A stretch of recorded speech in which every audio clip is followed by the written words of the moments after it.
আমার বিরুদ্ধে তৌহিদ আফ্রিদিদের কাছ থেকে টাকা নেওয়া না। সামাজিক যোগাযোগ মাধ্যমে দেখা যাচ্ছে তৌহিদ আফ্রিদির কাছ থেকে টাকা নিয়ে বিপিন নূর তার সাপোর্টে কথা বলছে। এ নিয়ে এবার মুখ খুললেন বিপিন নূর স্বয়ং। আমার বিরুদ্ধে তৌহিদ আফ্রিদিদের কাছ থেকে টাকা নেওয়া না, এরকম আরও যদি অনেকে অনেক ধরনের কথা বলছে, অমুক তমুক। কেউ যদি ন্যূনতম একটা তথ্য প্রমাণ সহকারে উপস্থাপন করতে পারে, তার কাছে সারেন্ডার করে সেদিন রাজনীতি থেকে বিদায় নেব।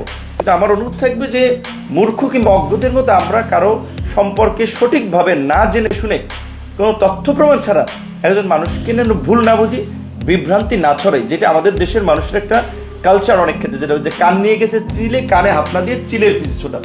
বন্ধুরা, বিপিন নূরের এই মন্তব্যের সাথে আপনারা কে কে একমত অবশ্যই কমেন্টসে বলে যেতে ভুলবেন না। আর এমনই আরও নিত্য নতুন ভিডিও পেতে চাইলে আমাদের সঙ্গে থাকুন।